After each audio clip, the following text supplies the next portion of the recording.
ঢাকা বিশ্ববিদ্যালয় যেন রাজনীতিবিদদের খনি। এই খনি থেকে উঠে আসা বহু ছাত্রনেতা পরবর্তীতে জাতীয় পর্যায়ের নেতা হয়েছে। শুরুটা হয় ডাকসু নির্বাচনের মাধ্যমে। ডাকসু শুধু ঢাকা বিশ্ববিদ্যালয়ের নয়, বরং জাতীয় রাজনীতিতেও সব সময় প্রভাব রাখে। ঢাকা বিশ্ববিদ্যালয় থেকে যারা বড় বড় নেতা হয়েছেন, এক নজরে তাদের দেখে নিন। প্রথমে আসবে তোফায়েল আহমেদের নাম। তোফায়েল আহমেদ 1968-69 মেয়াদে ডাকসুর নির্বাচিত ভিপি হিসেবে দায়িত্ব পালন করেন। ডাকসু থেকে তিনি হয়ে ওঠেন দেশের রাজনীতির এক জীবন্ত কিংবদন্তি। 1969 সালে পাকিস্তান কাঁপানো সরকার পতন আন্দোলনে তিনি ছিলেন শীর্ষ ছাত্র নেতা। তাকে বলা হয় 69-এর গণ আন্দোলনের মহানায়ক। তোফায়েল আহমেদ দ্বাদশ জাতীয় সংসদ নির্বাচন সহ মোট 8 বার আওয়ামী লীগের মনোনয়নে সংসদ সদস্য নির্বাচিত হয়েছেন। বর্তমানে বার্ধক্যজনিত নানা রোগে পর্যুদস্ত এই বর্ষিয়ান নেতা সামনের সারির রাজনীতি থেকে অনেকটাই দূরে।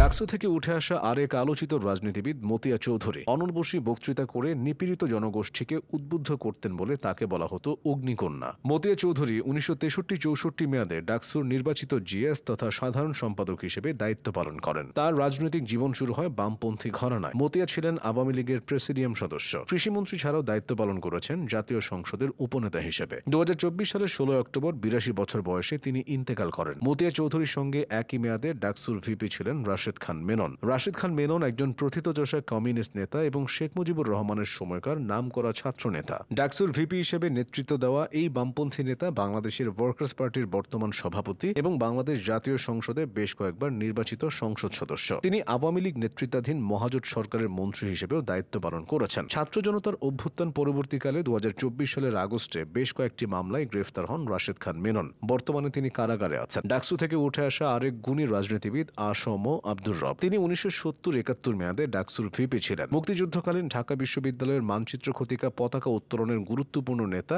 আসম আব্দুর রব পরবর্তীতে শেখ মুজিবকে জাতির জনক উপাধি দেন। তিনি বর্তমানে জাতীয় সমাজতান্ত্রিক দল জেএসডির সভাপতি হিসেবে দায়িত্ব পালন করছেন এবং সামাজিক ও রাজনৈতিক অঙ্গনে বেশ সক্রিয়। মাহমুদুর রহমান মান্নার কথাটাও বলতে হয়। মান্না 1979 এবং 1980 সালে দুইবার ডাকসুর ভিপি নির্বাচিত হয়ে 1980-র দশকের ছাত্র রাজনীতিতে গুরুত্বপূর্ণ ভূমিকা রাখেন। বর্তমানে তিনি নাগরিক ঐক্যের সভাপতি এবং দেশের রাজনৈতিক ও নাগরিক অধিকারের বিভিন্ন আন্দোলনে সক্রিয়। বিএনপি নেতা আমানুল্লাহ আমানও উঠে এসেছেন ডাকসু থেকে। আমানুল্লাহ আমান 1990-91 মেয়াদে ডাকসুর ভিপি ছিলেন। বর্তমানে তিনি বাংলাদেশ জাতীয়তাবাদী দল তথা বিএনপি চেয়ারপারসনের উপদেষ্টা হিসেবে দায়িত্ব পালন করছেন। ডাকসুর সাবেক এ ভিপি বিএনপির ঢাকা মহানগর উত্তরের আহ্বায়ক হিসেবেও কাজ করে যাচ্ছেন। দীর্ঘদিন ডাকসু বন্ধ থাকার পর 2019 সালে এটি আবারও কার্যকর হয়। ওই মেয়াদে ভিপি নির্বাচিত হন নুরুল হক নূর। নূর 2018 সালে কোটা সংস্কার আন্দোলন চলাকালে ছাত্র সমাজের নজরে আসেন। পরে ডাকসুর ভিপি হয়ে ধীরে ধীরে জাতীয় রাজনীতিতে সক্রিয় হন। বর্তমানে তিনি গণ অধিকার পরিষদের সভাপতি। ডাকসু নির্বাচন কিভাবে জাতীয় রাজনীতিতে প্রভাব রাখে,